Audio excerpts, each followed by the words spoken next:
Shalom, Israel, with the Israelite School University Practical Knowledge, started at 1 West 125th Street, Harlem, New York, under Commander General Yohanan. We're not affiliated with any other Israelite group nor any other Christian organization. So tonight's class is the Lashawan Qadash class, all right? This is the Hebrew language class. Now remember, the Hebrew is something very important for so-called blacks, Hispanics, and Native Americans to learn. Like this is a part of our culture. Like it's very important for blacks and Latinos to understand. Like we are God's chosen people. If you haven't heard this yet, this is your chance to hear it now. We are God's chosen people. We are the ones who God chose to be his people. And if you are so called black, Hispanic, and Native American, that is who you are. And so happily. And so happily, which is also important, that we have a culture of our own. We have customs of our own. We have a lifestyle that we're supposed to be living opposite and contrary to everybody else on this earth. You understand? And that's something that we all have to get and understand. Like this is why over and over and over again we are teaching these classes because blacks and Latinos are to come back to the customs and the culture and the heritage that the Most High passed down to us since the beginning. And I mean since Adam type of beginning. Like we are supposed to live by the customs and the heritage and the culture, which is God's laws, statutes, and commandments. We were always supposed to live by that. That's the breath of life. That's the wisdom and knowledge. Like that's what the Bible is talking about. That's what God has been talking about this entire time. And so to understand the Bible and to understand the majority of the culture and the customs that the Bible talks about, you have to know the language. We have to know how to speak Hebrew, which is the language of the Bible. Like the Bible was written in a language before, written in a certain language before it was written in Latin, before it was written in Greek, before it was written in English, before it was written in Spanish and Creole, whatever language you speak now. Before before all of those languages that the Bible is written in, it was once written in Hebrew because that was the original language of the Bible. You understand? Like that was the language of the scriptures and that was the language of the Bible. And to prove that, like that's why when you go right here, I love going to Nehemiah. Okay, I always go to Nehemiah every class because it talks so much about the Hebrew language, or at least in chapter 13 is very heavy. And so when we go down here, we go all the way down to the scripture that I love to talk about. All right. And let's get Nehemiah 13 and 24. And now you see right here, you're going to see an interlinear version of the thing. So you see this right here? This is called the Assyrian script. Hopefully everybody can see what I got going on. So this is something called the Assyrian script. Okay? This is Hebrew. This is what Hebrew looks like now. And there is a way the Hebrew looks like in ancient times. But this is Hebrew. The reason why you have an alternate interlinear version, I should say, the reason why you have an interlinear version of the Bible, because the Bible was once written in a different language. And that specific language was the Hebrew language. So that's why we reiterate, and that's why we harp on so much when it comes to learning the Hebrew, when it comes to learning the Lashawan Qadash. Do not take in learning this language so lightly. All right. Don't take this as a light thing. You have to learn how to speak Hebrew. This is a part of your culture.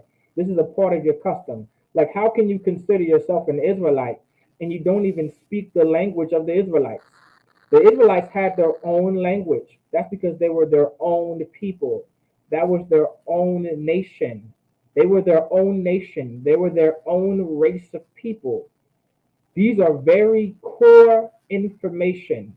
These are core facts and information that we all need to know, that we all need to realize, that we all need to dig into when it comes to being an Israelite. You can't just come into this truth and say you're an Israelite and don't know how to speak Hebrew. You can't consider yourself a Jew and you do not know how to speak Hebrew. That's why Nehemiah in the scripture was harping so much on these brothers, and he was whooping their tail, and he was he was reprimanding them, and he was contending with them because it was so important to not.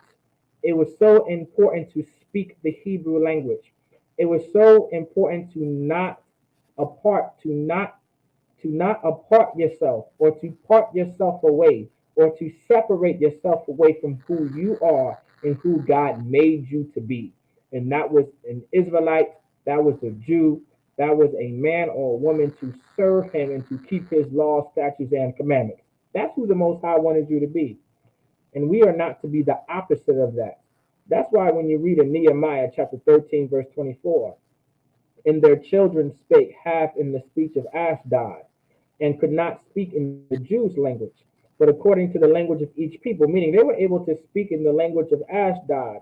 And they were further, and also if you go to verse above, they were able to speak Ashdod, the language of Ashdod, of Ammon, and of Moab.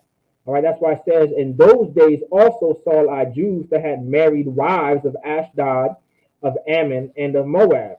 And this is why they could not speak the Jews' language, because we decided to marry outside of our race.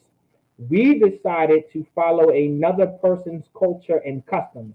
Like, did anyone know the reason, like the reason why we are in poverty, and the reason why we're living in the conditions we're living in, and the reason why nothing is going our way, even though we pray so hard and we do what we're supposed to do, quote unquote, is because we're not doing what the Lord wants us to do. We were never supposed to go outside of our nation of people and marry someone, because spiritually, and what literally happens is you start to lose who you are. You start to become someone that you're not. Like, I want you to take for instance, when you see our people marry some Edomite or some oppressor or someone like a name me someone like who was the sister? Who was the woman? I should say that Kanye West was with. The Kim Kardashian. When you marry someone like Kim Kardashian, you start to change who you are. You start to not be who you were designed to be. You start to change up a little. You stop doing certain things that black people would do, and you start doing things that Kim Kardashian's people would do. And this is what was happening. We were speaking their languages. We were serving their gods and their idols and eating the foods that they would eat. And we would worship the way they would worship. And we would pray to the gods that they would pray to, and etc., etc. And it was completely destructive to our nation. That's why when you go to verse 30, let's see, let's just click this right here. We're going to click this so it disappears. I believe if I click this, it disappears. Great. In Nehemiah chapter 13, verse 25 goes on to say, and I contended with them and cursed them, and smote certain of them, and plucked off their hair, and made them swear by God, saying, ye shall not give your daughters unto their sons, nor take their daughters unto you to your sons, or for yourselves. Because once again, this is what destroyed us. This is what stopped us from knowing who we are and who we are supposed to be. This stopped us from being God's chosen people. This stopped us from being the Israelites and the Jews we are supposed to be. And this is important information to know and understand. This is why we don't know our language today. This is why we don't know the Hebrew the way we're supposed to know the Hebrew. This is the why we're not speaking fluent Hebrew the way we're supposed to be speaking Hebrew fluently. This is the reason why. Like, this is the reason, because we decided to join ourselves with another nation of people, and God was against it. And God was absolutely against it. Now, if anyone has any questions, make sure you put your name, city, and state in the live chat. Don't forget to sign in and check in for class. If you know what I'm saying. Don't forget to put your name, city, and state. Don't forget to like, share, and subscribe these classes. Don't forget to do that for me, please. Now, this is something very important, all right? And we're going to get into the lesson in just a bit, just 1 second, because we're going to get into possessive pronouns, all right?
Okay, Khan. All right, Salakia about that. Can everybody hear me?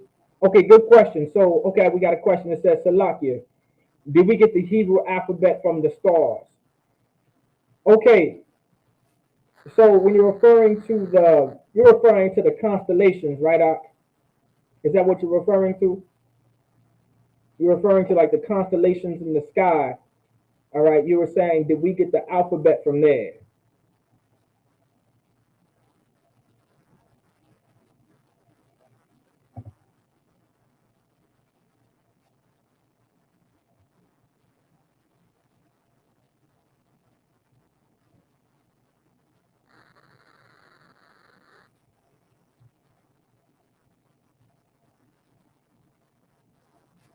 Okay, Khan. So, so in a nutshell, okay, we got our language from the Lord, right? And so I remember in one of Jenna Mahaiman's classes, so to answer your question, yes, like we got it from the constellations. Like the Lord gave us the knowledge and the wisdom, okay? Like to pull your precept, let's go to Genesis real quick before we get into the lesson. Let's get to Genesis chapter 1.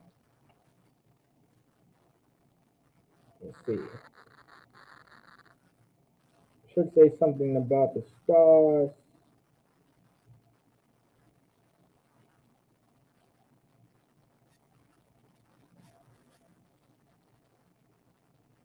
Here we go. So in Genesis chapter 1, verse 14. All right. Let me see if I can get that on the screen. I'm going to get it back up for you guys. 1 second.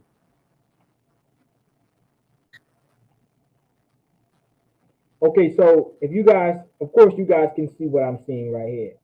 So when it says, and the Most High said, let there be lights in the firmament of the heaven to divide the day from the night, and let them be for signs and for seasons and for days and years. Like the Lord put in the sky signs for us, so we be able to tell a bunch of things, seasons, days, years, like everything from like the Lord did not make anything hard to figure out. And when the Lord put the breath of life into Adam, that's how our language was developed. All right.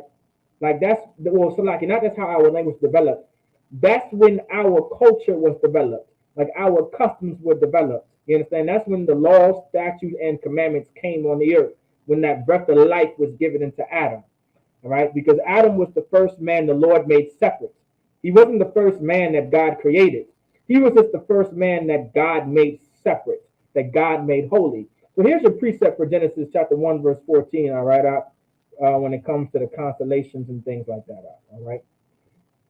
Let me see. I believe there's another precept in there. Let me see. Somewhere in Genesis. Let me just check my notes real quick so I'm not skipping over anything for you.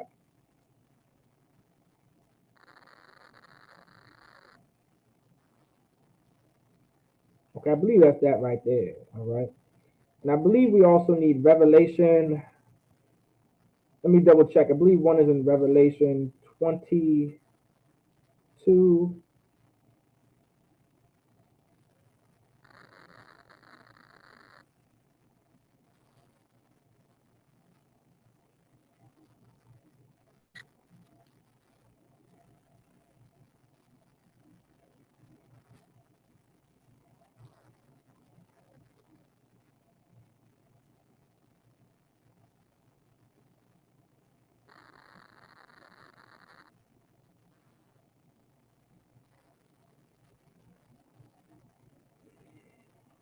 So you got Revelation 22, all right, and 2. That's another precept for you.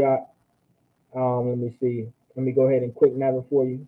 Let's get Revelation, all right, real quick for you. And here's another precept for you. Revelation chapter 22, verse 2, all right.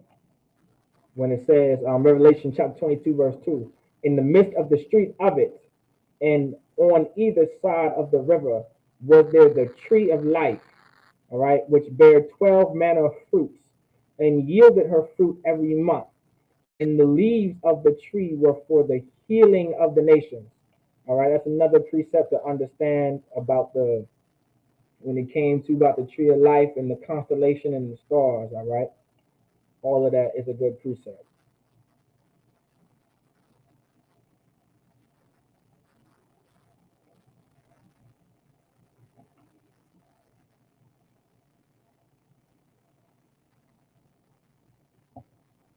All right. Oh yeah, a yonder ball. And the breakdown too, right? So in the midst of the street of it, and on either side of the river. For your sake too, let's take down for time's sake. Um, make sure you put in your notes too, Ecclesiasticus chapter 19, verse 19.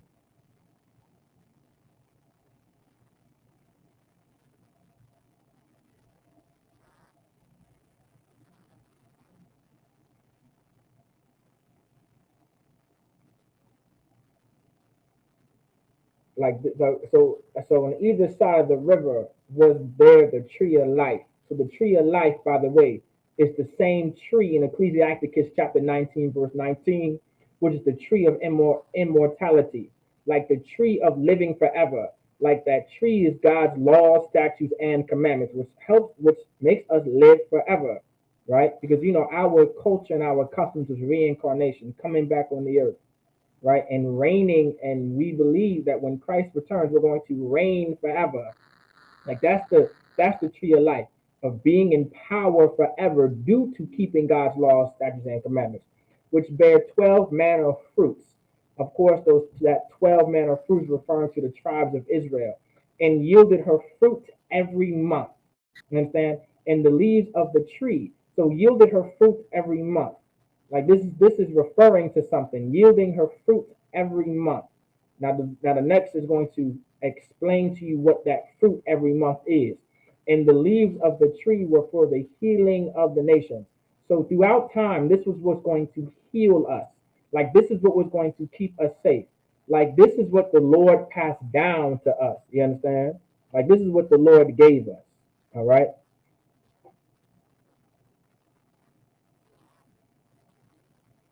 Of course, this scripture will explain it. If you keep going down, Revelation chapter 2, all right?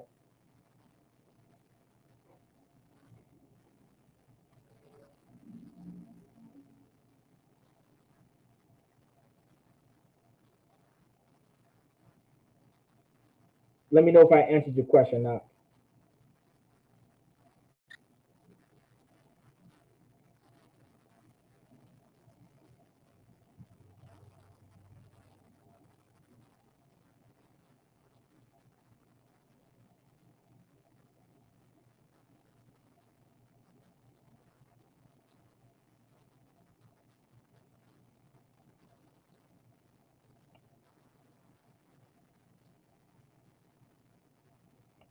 am I good to move on for you, soldier?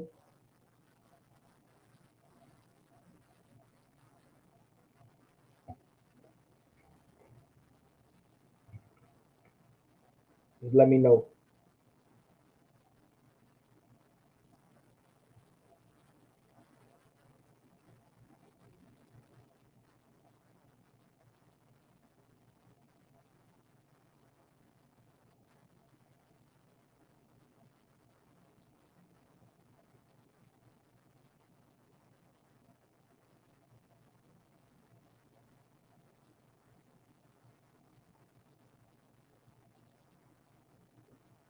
Okay, most high in Christ. Okay, fine.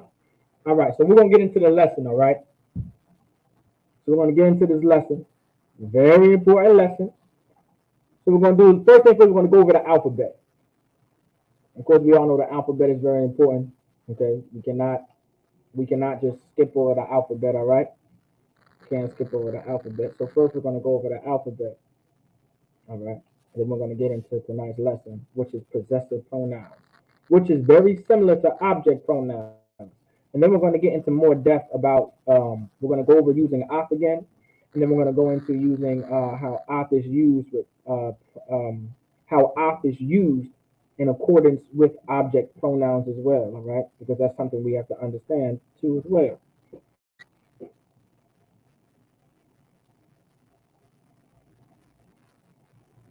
So now the first letter in the alphabet we have is I.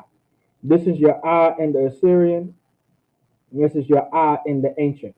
So your I in the Assyrian, and then your I in the ancient. What we have next is your Ba. You have your Ba in the Assyrian, and then you have your Ba in the ancient.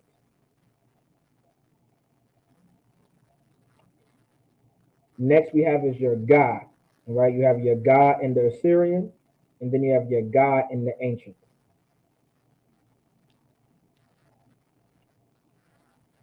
Next we have is your Da. All right, you have your Da in the Assyrian, and then you have your Da in the ancient. Okay. Now I want you to pay very close attention to both. You want to pay very close attention to each letter in the Assyrian and in the ancient. The reason why you want to pay so close attention to it, because especially for the Assyrian, the majority of our records are now written in the Assyrian script. So in order to really study and read and learn our language, you're going to have to know how to read the Assyrian script. Now, I have a Bible in the ancient on my cell phone. All right, on my cellular device, I have a app that allows me to translate the Bible into the ancient script. Um, it was of the Lord for me to get that. I think it's only on iPhones. So if you have an iPhone, I can give you the information on the app. Okay, but you do have to pay for it. They do make you pay for it. I think I had to pay like $12 for this app, and I think I know damn well why I had to pay $12 for that app, because our oppressor is the devil the Bible speaks of, and he understands that they're his slaves, which are God's chosen people, are waking up to this truth. So I'm just gonna keep it a stack with you guys. All right, you're gonna have to pay $12 for that. It may be even more now. I don't know. They might just be so grimy and make it $100 to download an app, but I don't know. I got it when it was like maybe like $5 or $6. Next is you have your ha. You have your ha in the Syrian, and then you have your ha in the ancient. Next you have your wa, your wa. You have your wa in the Assyrian, and then you have your wa in the ancient. Next you have your za. You have your za in the Assyrian, and you have your za in the ancient. Next you have your cha, your cha, your cha. All right, y'all want to be able to pronounce that, your cha. And this is one of the letters in the alphabet that a lot of brothers and sisters may have a hard time pronouncing, but all you have to do is practice it. It's your cha, your cha, your cha. This is your cha in the Assyrian, and there's your cha in the ancient, all right? Then you have your ta. Here's your ta in the Assyrian, and you have your ta in the ancient. So you hear that ah sound that we have, that ah sound. That ah sound is the familiar sound that our language is. Like our language is a consonant language. And because our language is a consonant language, the majority of our letters have the same sound. It's not like the English language, where when you put certain letters together and they make different sounds because of the letters that are next to each other, our language doesn't work like that. Our language works exactly the way our letters are pronounced. All right. So if ta is ta, when you put ta next to a ha, it's going to sound the same, ta ha. That's how you would pronounce it. If you see a ha next to a ta, it's pronounced chata. That's exactly how it's pronounced. Okay, that's exactly how it sounds. Like our language is not confusing. Like the Lord says, He's not the author of confusion. Our language is not difficult to learn. It just takes time and studying. The Bible says to rehearse the righteous acts. All right. Next, you have is your ya. You have your ya in the Assyrian, and then you have your ya in the ancient. Next is we have our ka. You have your ka in the Assyrian, then you have your ka in the ancient. Now, pay very close attention to this. Very close attention to it. You see how there's two ka's there? Well, you see that arrow. That arrow is letting you know that this ka is found at the end of a word. So there's 5 letters in the alphabet that is similar to this. that has two letters to it, and this is only found for the Assyrian, by the way. So this allows you to know, like this allows you to differentiate from a ka in the beginning of a word or in the middle of a word. So like this allows you to differentiate that from a ka at the end of a word. Like this for sure, this lets you know that this is a ka that's at the end of a word or the end of any type of structured word in Hebrew. This is the ka that you'll find at the end of it. This is what it looks like. This is your la. This is your la in the Assyrian, and this is your la in the ancient.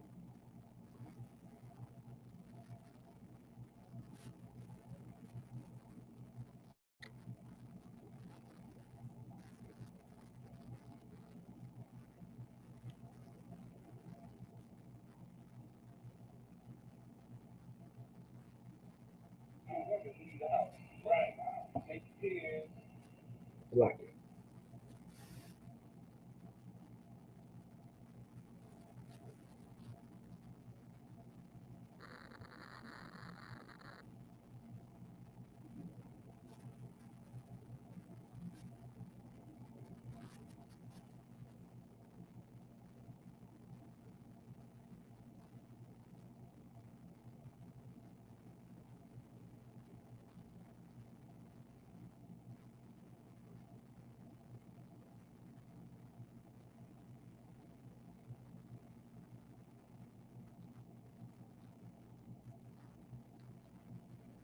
Okay, so the same premise right here. Here you go, this is the same premise. All right. So you have your ma in the Syrian, and then you have your ma. Then then you have your ma.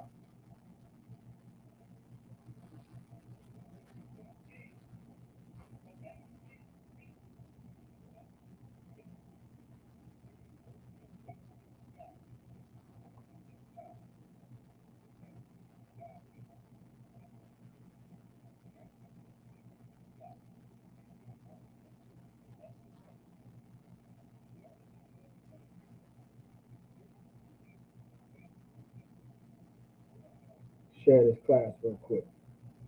So same premise. You see that ma in the Syrian?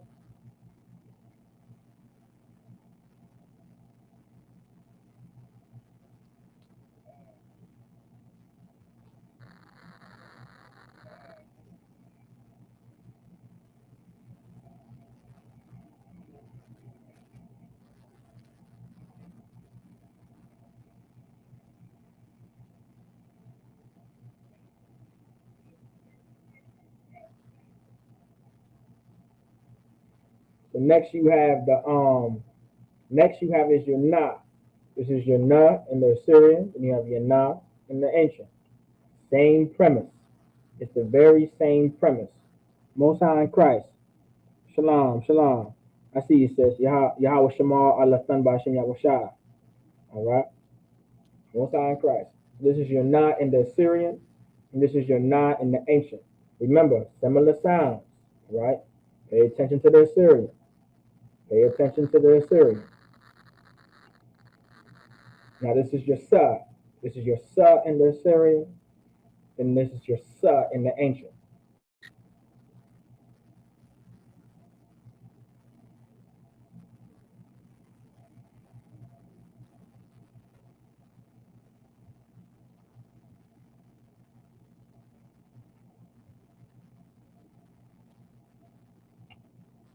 And this is your here's your I. There's your I in the Assyrian, and here's your I in the ancient. Now I want y'all to focus on this one right here. This is the only letter that doesn't have the I sound, quote unquote. Okay, so you have an I.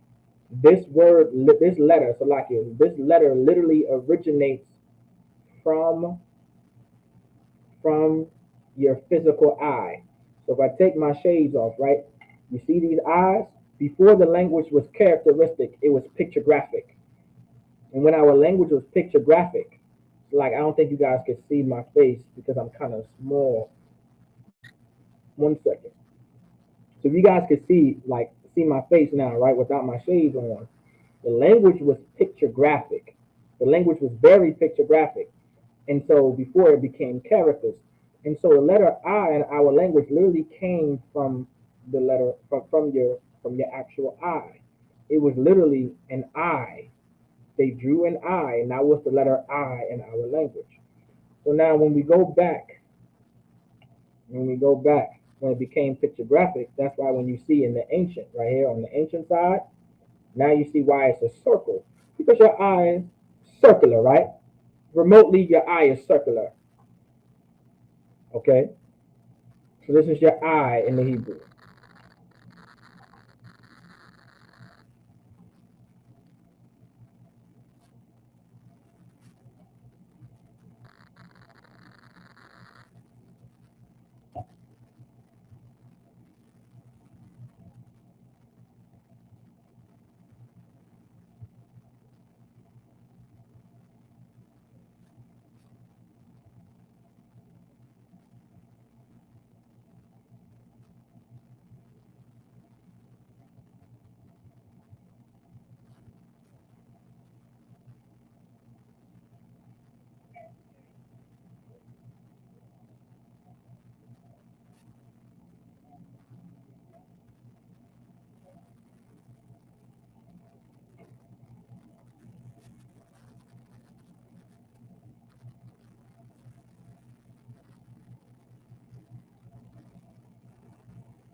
So here you go. This is your pi in the Assyrian. This is your pi in the ancients. All right? Now here's your tazah.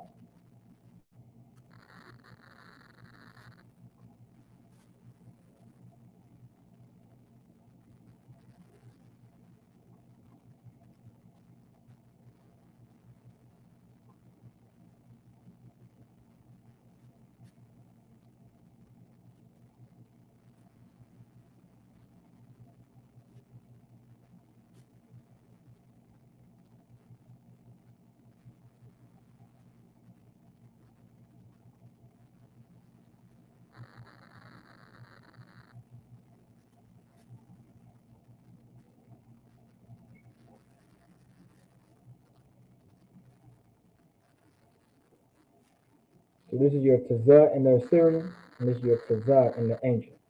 All right? Also, if you guys have any questions, make sure you put into the live chat as well. Now here's your qua.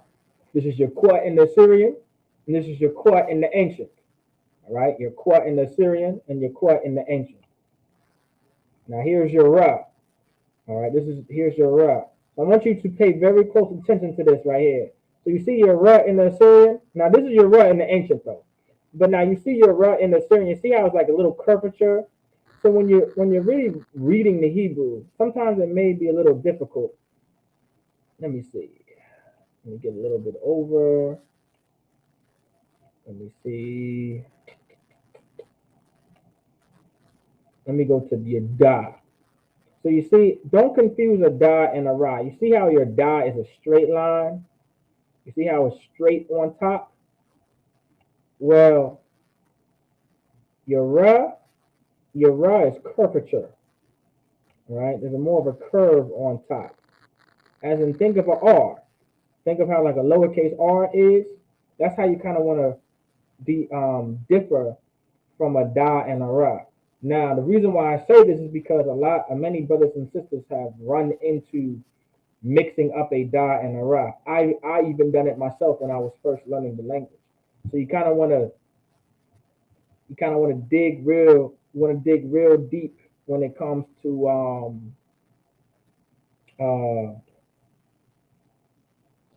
uh, you want to just pay a very close attention to the detail. All right, very close attention to the detail. All right.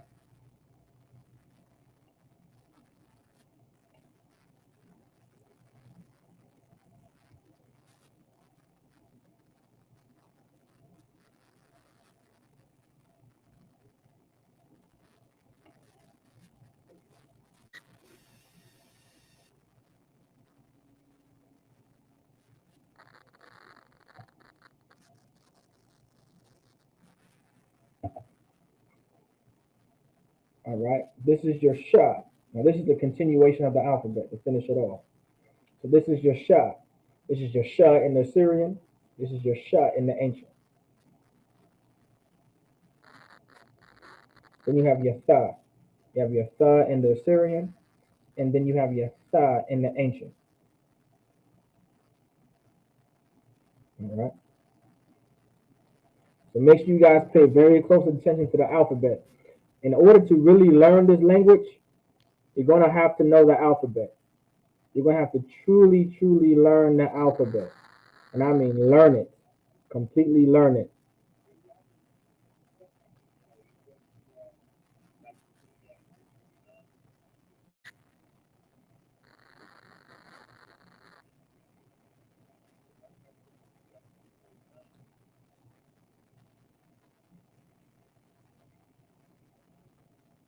This is the only way to learn the language is to understand the alphabet, understanding the alphabet.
All right. So let's recap real quick. So let's recap. All right, that's not it. So we went over object pronouns. So first we went over subject pronouns. All right. Remember.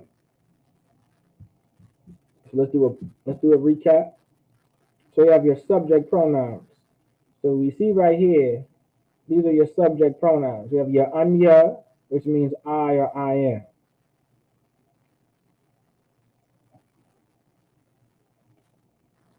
Then you have your asa, which means you.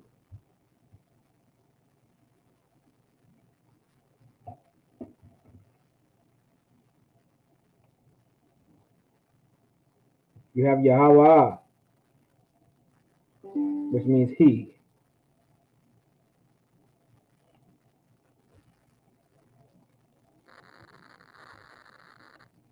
You have your haya, which means she.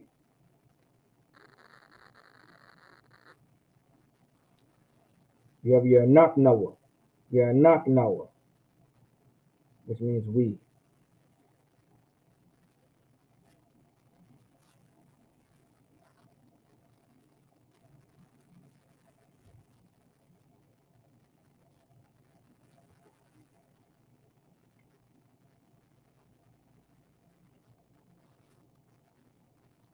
You have your your thumb, which is you plural masculine. You have your thumb, which is you plural masculine.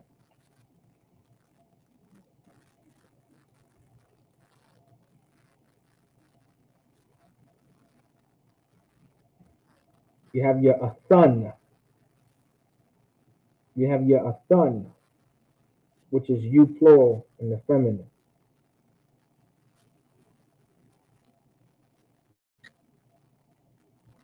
You have your ham. You have your ham. You have your ham, which is they in the masculine.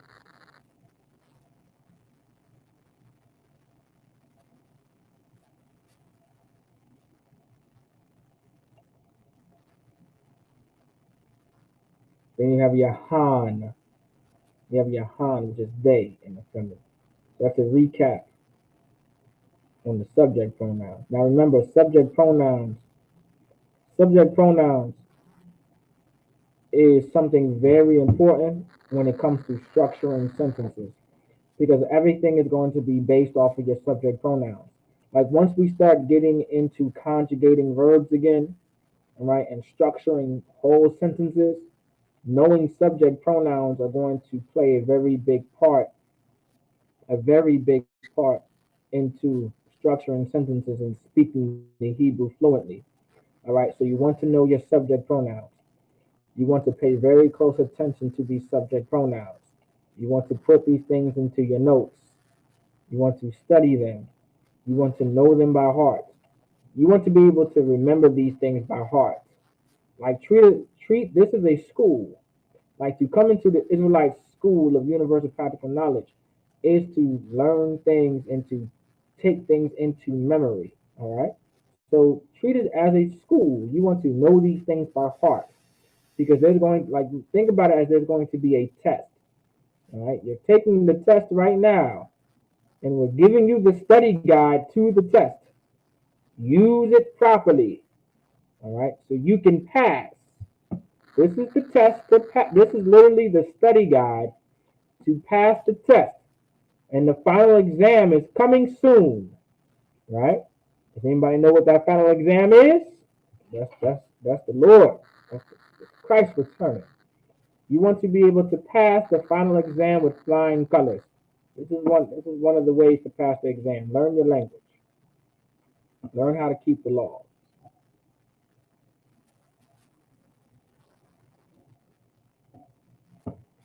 All right. So this is a recap on object pronouns. All right. This is your yeah. Now, before we get into possessive, I wanted to recap object pronouns because object pronouns are similar to possessive pronouns. Object pronouns are similar to possessive pronouns. They're literally the very same thing. The only difference, the only difference there is, object pronouns are for verbs when possessive pronouns are for nouns. That's the only difference. Object pronouns are for verbs. Possessive pronouns are for nouns. That's a basic way of saying it so I don't confuse anyone. So object pronouns are for verbs. Possessive pronouns are for nouns. So here's your ya, which is me. Here's your ka, which is you. Here's your wa, which is him. Here's your ha, which is her.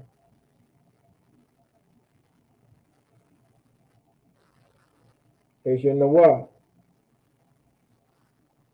which is us.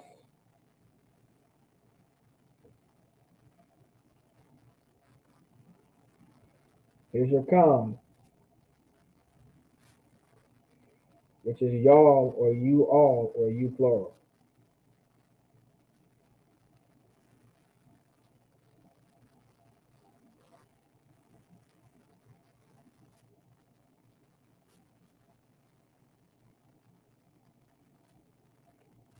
Here's your Khan. This is your Khan. Khan is y'all, or you are, or you plural for the feminine. So Khan is the masculine. Khan is the feminine.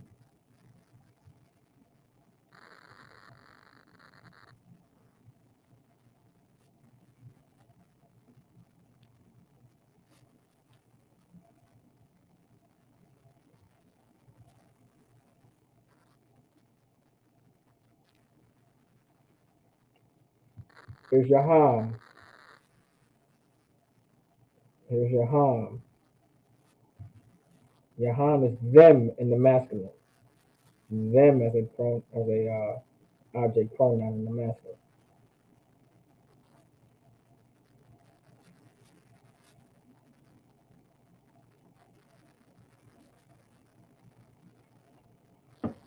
And you have your Han.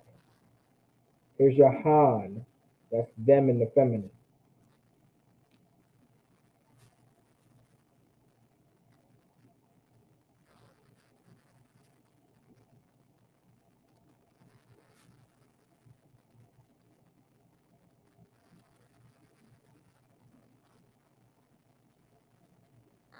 Right? And that's a recap. All right. The reason why we're going to be recapping these because these are not the only things. Okay, so here's the question. Salaki, what's the difference between fem and masculine? Okay, so that's a good question. Now, so the difference between masculine and feminine. And so I'm gonna break it down in detail. So masculine is when you would be talking to or about brothers, and feminine would be either you're talking to or about sisters. That's scratching the surface of the difference between masculine and feminine. Now to go into greater detail, all right, we have something called, it's still the masculine or feminine sense, but we also have the position of authority tense, and we also have the subservient tense. Now, these are tenses to help us explain the masculine and feminine tense in detail when it comes to using certain words, all right, and using certain using in in reading the language and understanding the language grammatically correct. So when we use terms like position of authority tense, PA, or we use subservient tense, SS, all right, this is going to further help us to understand how to speak and read the Hebrew grammatically correct. Because we can't just say masculine and feminine. And the reason why you can't just say masculine and feminine, because when you read the Bible, all right, once you start actually reading the Hebrew and taking the Hebrew serious, you'll start seeing things written in the feminine sense, but it's a brother talking, or the Lord is talking to a brother, right? Or the Lord is talking about the nation of Israel, right? And so you're like, well, and once you start digging really deep, you're going to be like, it's going to kind of confuse you because you're like, wait a minute, because of course the reason why it may confuse you because the masculine tense trumps the feminine tense, meaning, let's say you're talking to a group of brothers and sisters. Let's say there's 100 sisters and there's one brother, which would make 101 brothers. I mean, 101 people. But there's one brother in that crowd, and you have 100 sisters. The masculine tense would take precedence if you're talking to them or about them. You would talk in the masculine tense. If you're talking to a sister and you're directly talking to a sister, right, you would switch from feminine and masculine tense depending on based off of because you're talking to a sister. In some cases, you will speak in the feminine sense, and then if you're talking to a sister about something, and it's about a group of brothers, you would talk to her in the masculine tense. And certain you would use words in the masculine tense, structure sentences in the masculine tense, and then some words in the feminine tense. It just depends on. It just really depends. That's when you want to get into real great detail, right? And so that's why now, of course, let's take it a step above. The reason why we say position of authority tense, PA, and we say subservient tense, SS, is because sometimes the Lord will talk to us in the feminine sense, right? And of course, as a brother, I'm not feminine, am I? No. But I am in a position of serving when it comes to the Lord. So I would be as if I'm a wife to a husband, or I'm a woman to a man, but to the Lord. Like we're in that category, we're in that position. You get my point?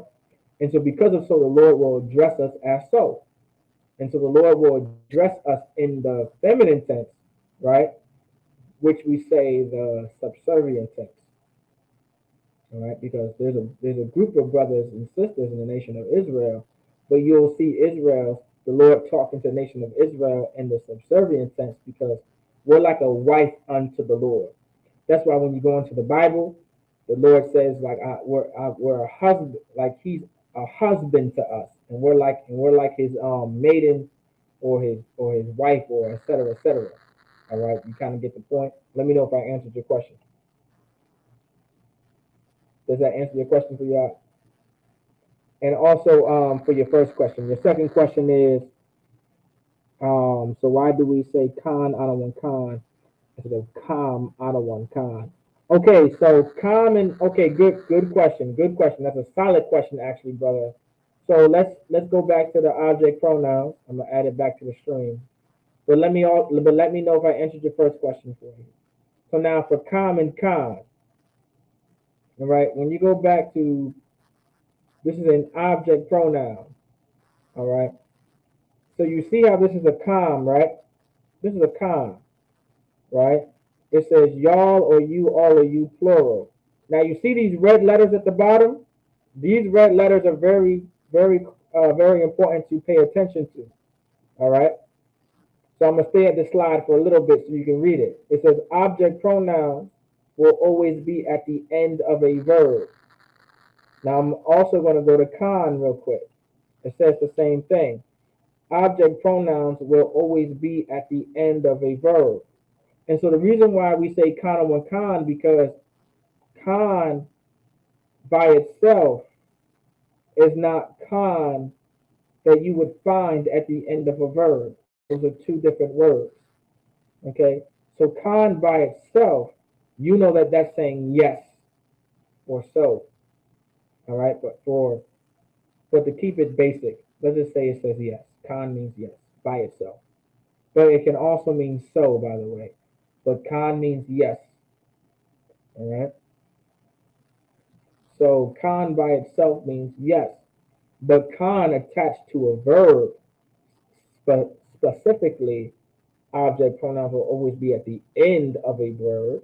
So specifically at the end of a verb when you see con, all right, it's referring to such and such. So like it, 1 second. 1 second.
Okay, Con. So okay, the first question, Con. The first question answered out of one. Okay, so now what about the second question?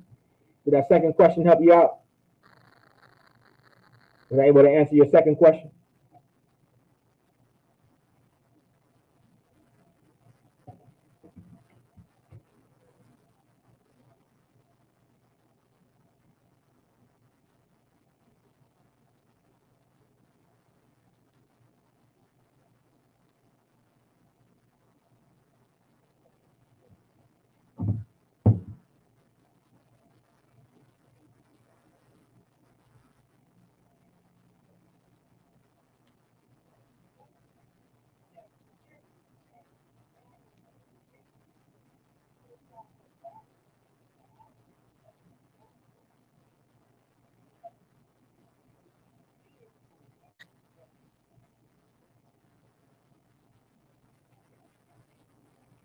Most High in Christ. Come, both answered. Most High in Christ. All right. If you have any questions, I'll get to it too as well. Okay. But let me get into the subject too as well. But during the subject, yeah, any questions, that's fine too. I'll get to it during class or the end of class too as well. Don't be afraid to put it in the live chat. I'm bouncing back from screens, so just bear with me if I don't see it right away. All right, these are your object pronouns.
Now we're gonna get into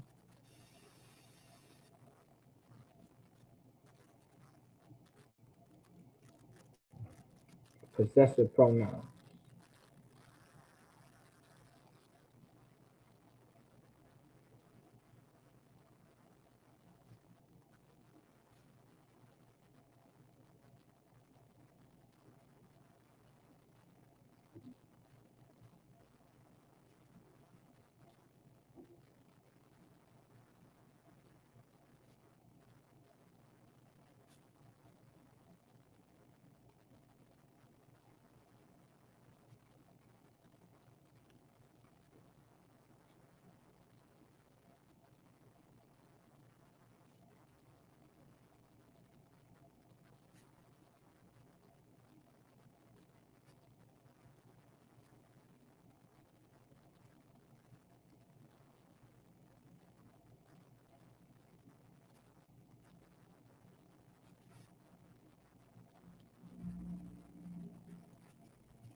All right. So, lock it. So let's get it. So now we have possessive pronouns. Now possessive pronouns are no different. All right, they're no different than what you got when it comes to object pronouns. They're very similar. Very similar. So we're gonna get your yeah.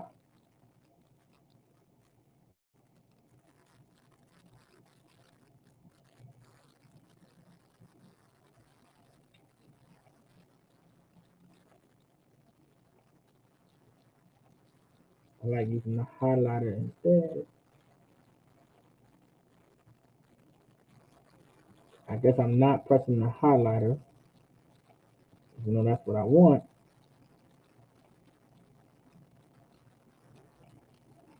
There we go.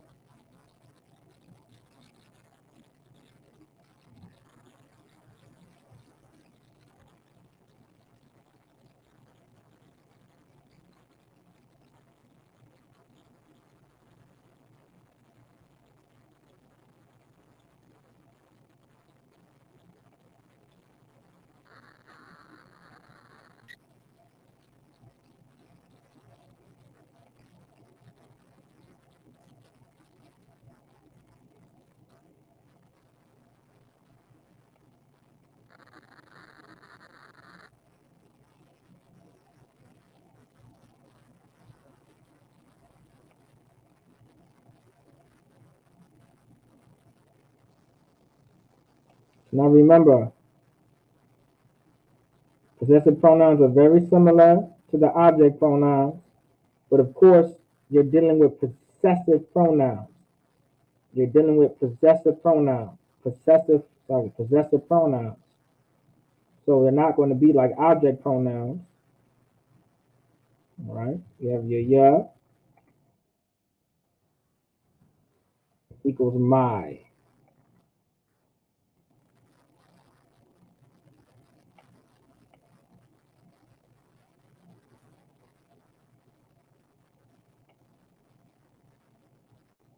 Let me copy and paste a message real quick.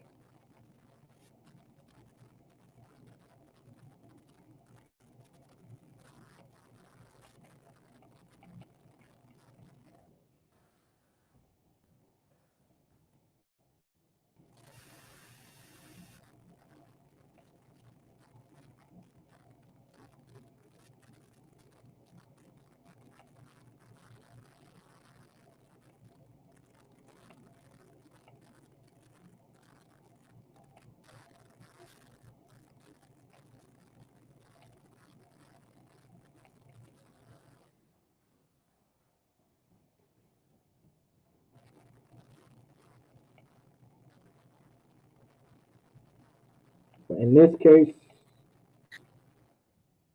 it's going to be a noun. All right. So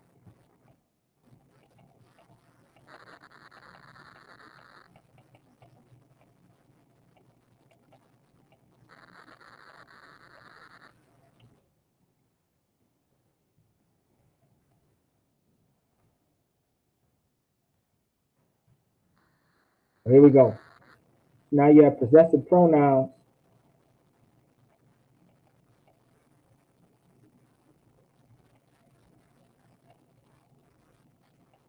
There we go. So possessive pronouns. Make sure I got it all, but I did. Possessive pronouns will always be at the end of a noun.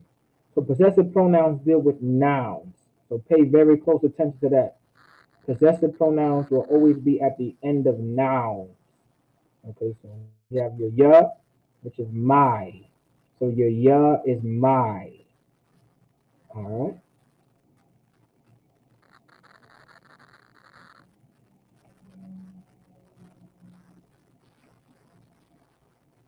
Then you have your ka.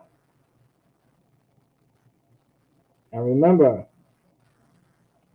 when we have the alphabet, so this is what your ka would look like. This is probably the straightest ka that I've ever done on this board. probably the best cut. This looks like the cut that you'll literally see, all right, in the textbook, all right, in the Bible, on lesson plans, all right, the straightest cut that I ever done. But this is a cut in the Assyrian script. That's what your cut would look like, all right.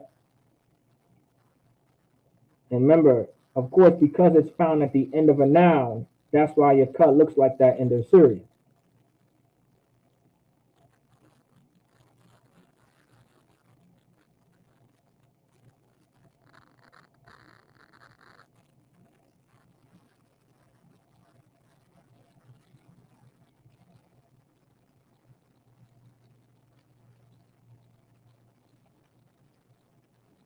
And here's your cut in the ancient.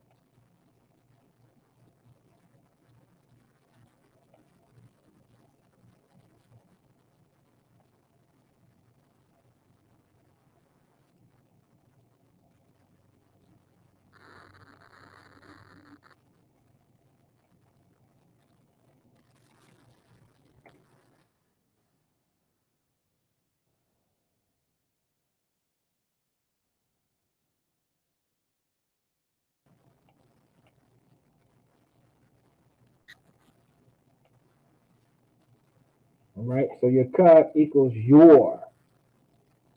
All right, your cut equals your.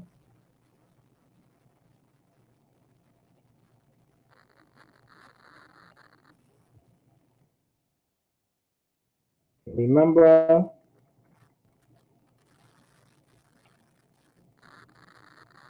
remember this one statement. All right, that possessive pronouns will always be at the end of a noun.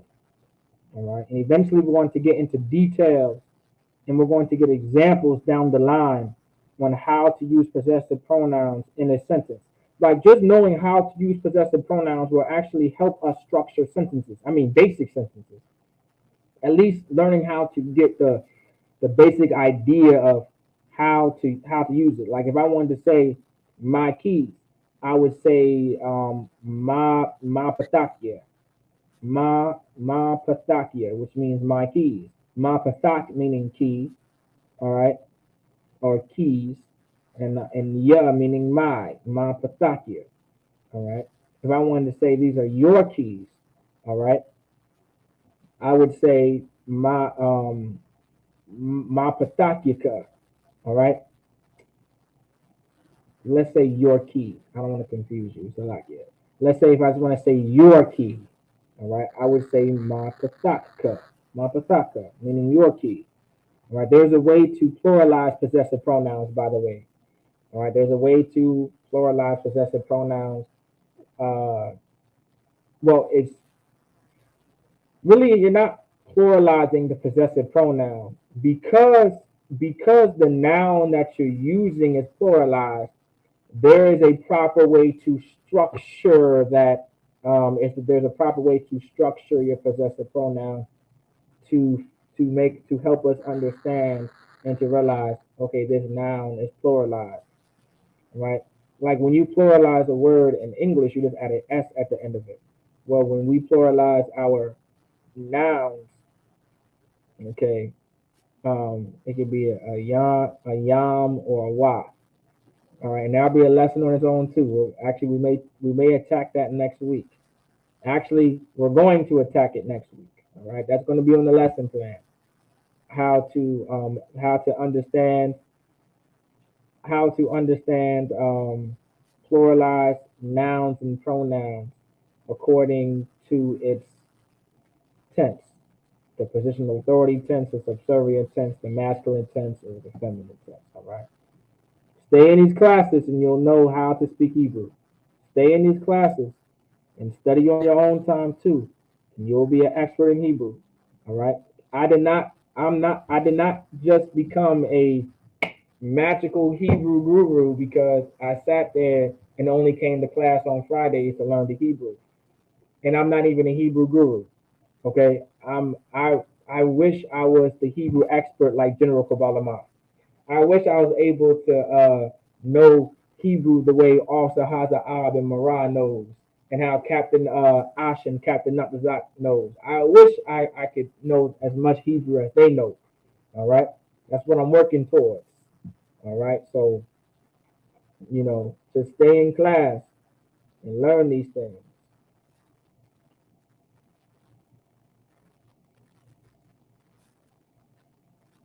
So next we have is our why.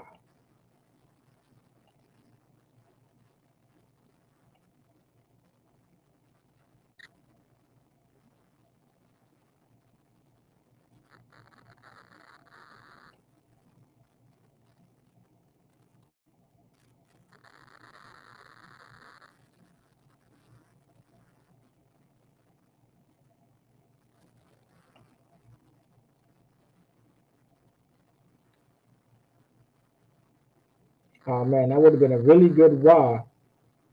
That's a really good why. Can I go forward? It's a really good why, but I didn't change the color.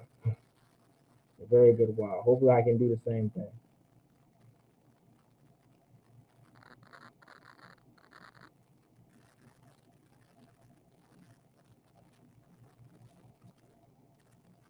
I mean that's good too.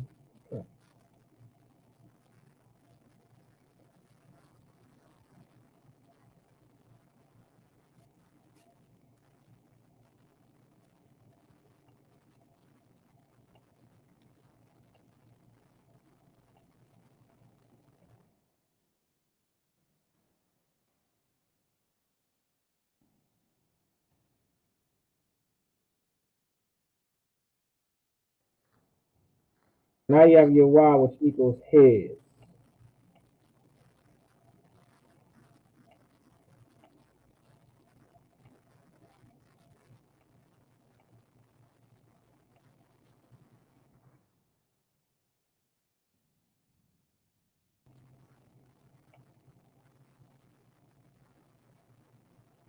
You have your why that equals his. You have possessive pronouns, and you have your why that equals his. All right. Remember, possessive pronouns will always be at the end of a noun. That's your what in the Assyrian. This is your what in the ancient. Now you see why it's so important to go over the alphabet, right? The reason why it's so important to go over the alphabet because literally our alphabet is our language. Like our alphabet, I'm gonna start saying it every class. I want to structure it just like that. I try to remember how to structure my sentences so I can get the right message and point across. All right. Okay. Our alphabet is our language. All right. It's not confusing, but you have to know the alphabet. You have to read and study the alphabet, or you're not going to know the language. You're not going to comprehend the language. You have to know the alphabet.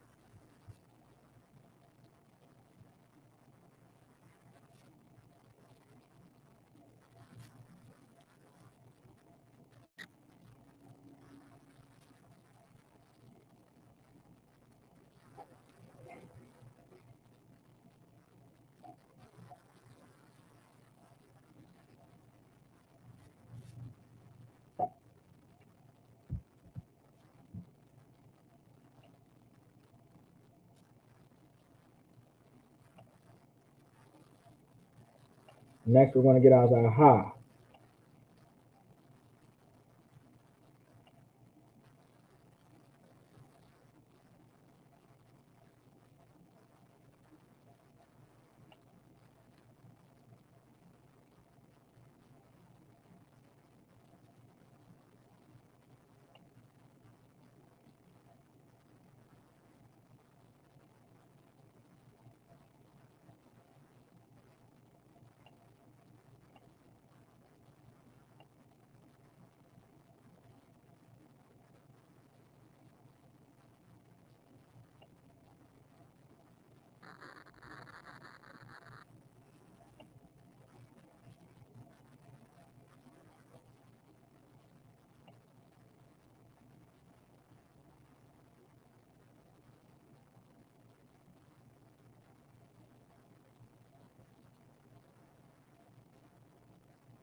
So now you have your ha, which equals her or hers.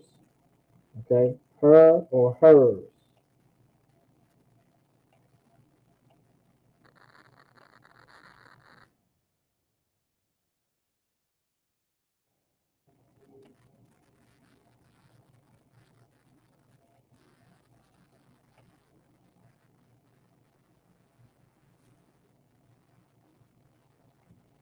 What's the lock here? I believe hers may be a subject pronoun.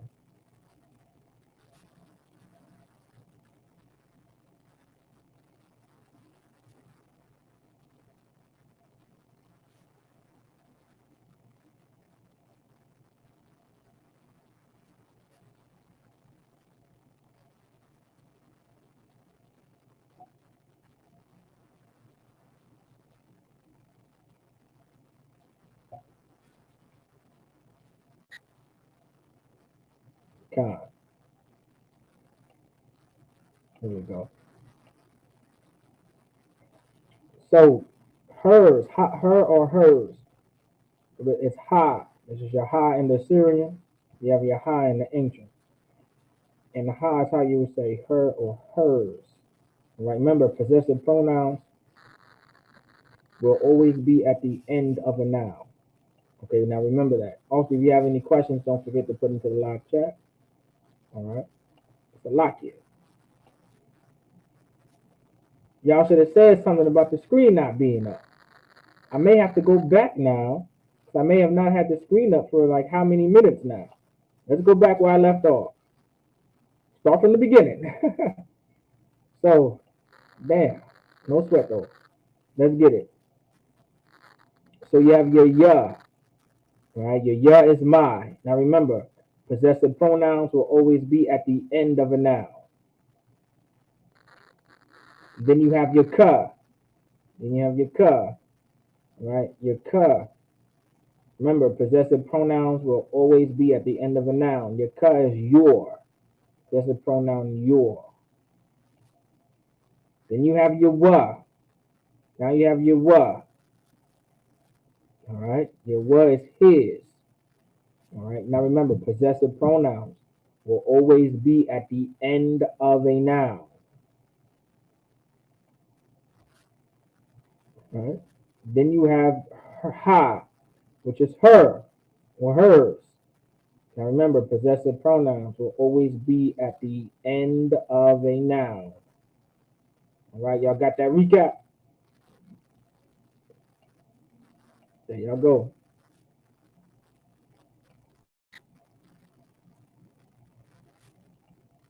That's the recap real quick.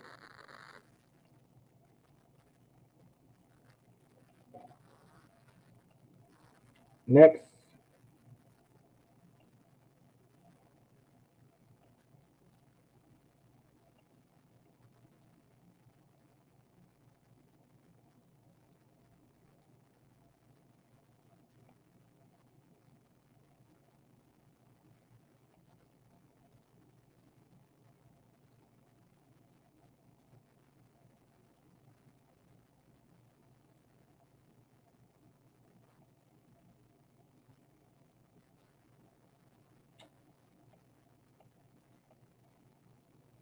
would have been nice if it was the Assyrian.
So next we have is another.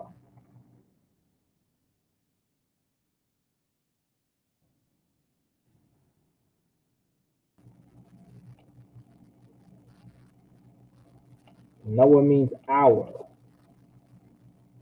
All right. Noah means hour. All right.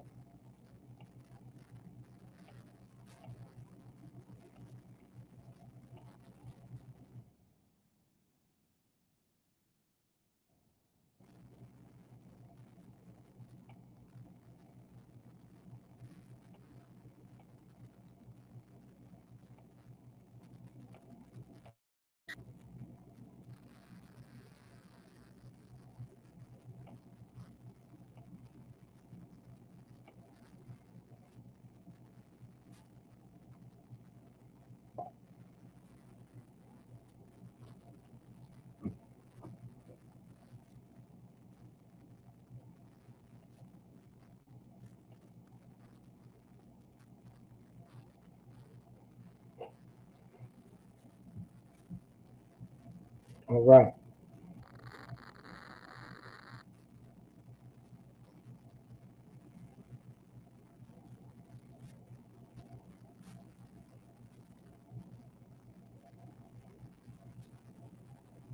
Now you have Noah. Now remember, possessive pronouns will always be at the end of a noun.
Now we have is calm.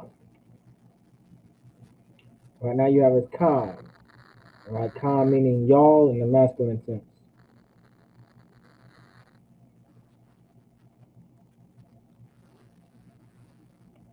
Most High in Christ. All right.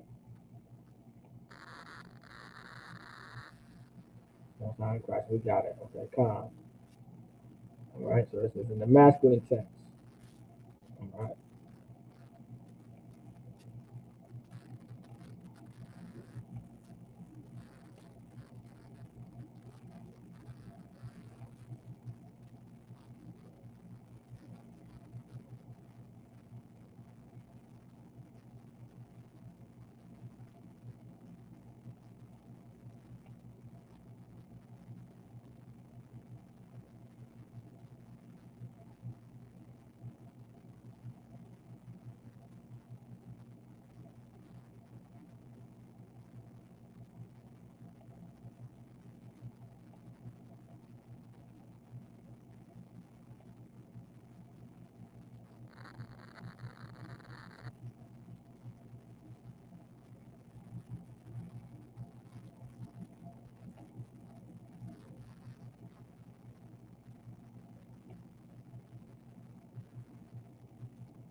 Now you have Khan. This is your Khan in the feminine. All right. Same thing. So it's a Khan in the feminine.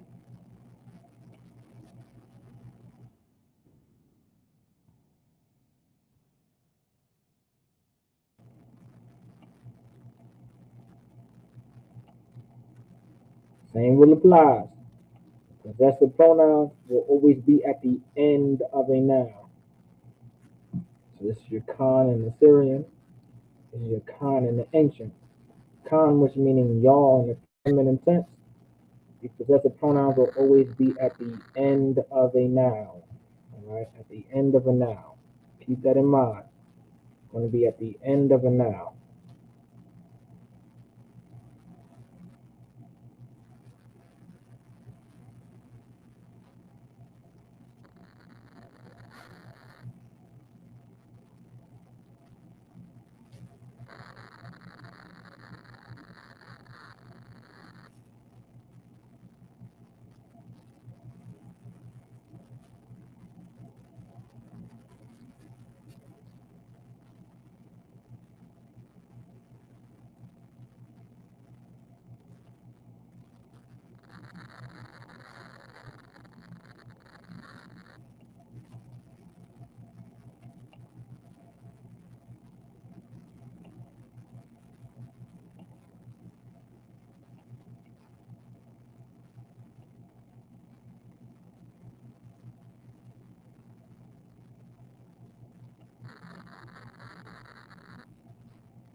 Right. I'm trying to get that as straight as possible.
We have ham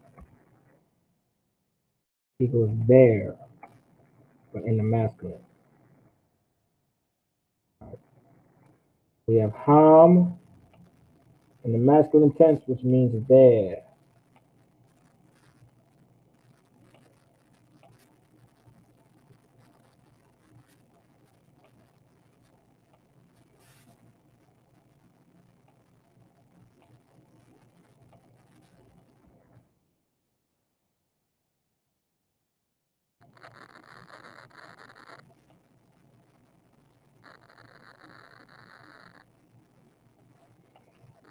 So here we go. So we have possessive pronouns. So right here, ham is a possessive pronoun in Hebrew, translates to there in the masculine tense. So there, right? There, right? There, meaning showing ownership of there. That's not correct.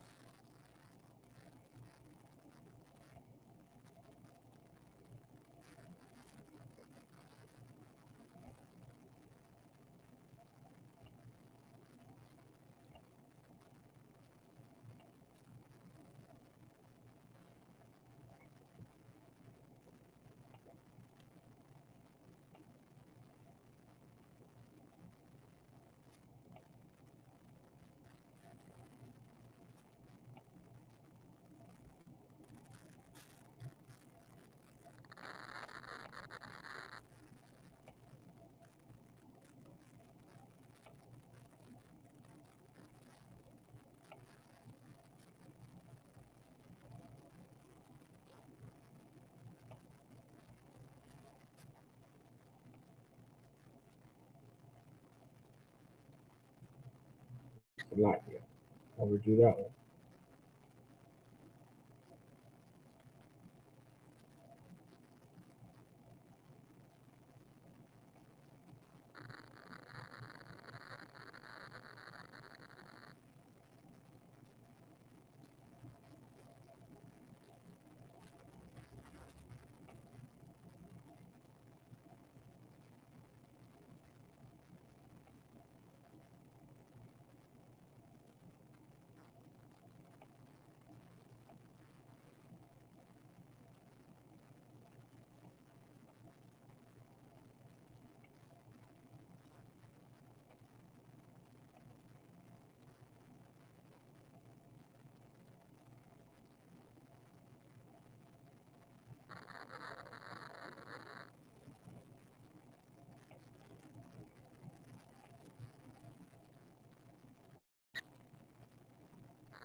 Now we have is Han.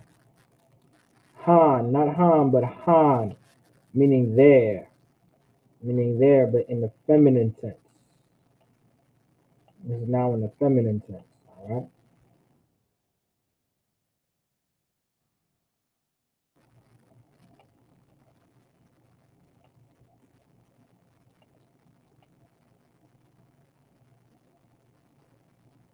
Now you have possessive pronouns will always be at the end of a noun. Right. So you have Han. Right. You have Han, meaning there in the feminine tense. All right. So let's recap. So we got ya, which is my. Remember, possessive pronouns will always be at the end of a noun. We have ka, which is your. Remember, possessive pronouns will always be at the end of a noun. You have wa, which is his. Remember, possessive pronouns will always be at the end of a noun. I'm going to say this repetitiously so it's in the back of your head that these are where it's found. You have ha, which is her/hers. Possessive pronouns will always be at the end of a noun. You have Noah. You have Noah, which is our. Possessive pronouns will always be at the end of a noun. You have calm. You have calm, which means y'all in the masculine tense. Possessive pronouns will always be at the end of a noun. Then you have con meaning y'all in the feminine sense. Possessive pronouns will always be at the end of a noun. You have ham, which means bear. Remember, possessive pronouns will always be at the end of a noun. And you have han, meaning there, but in the feminine sense. Remember, possessive pronouns will always be at the end of a noun. All right? So let's pay very close attention to it. Recap it. Here's your recap. Going in reverse.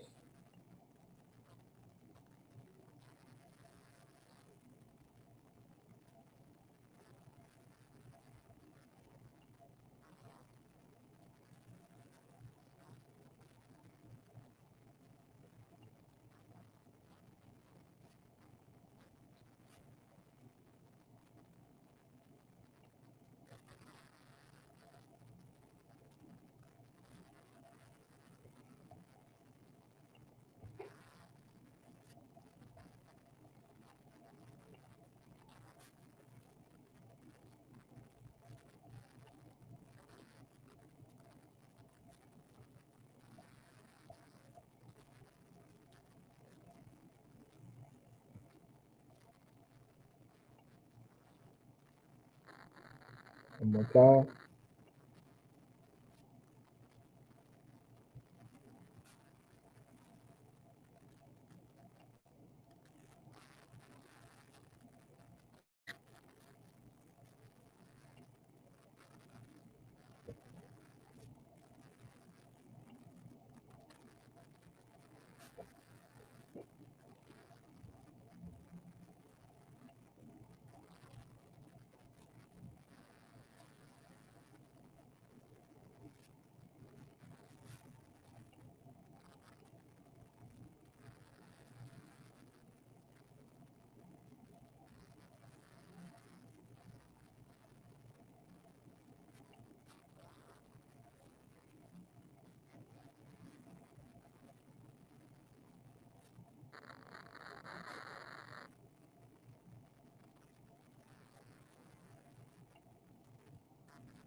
All right.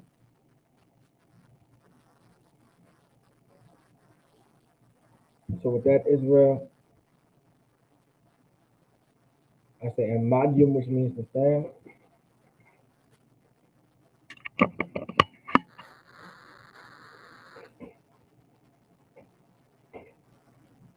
Men of Israel, go and give a curse salute to the brothers. All right.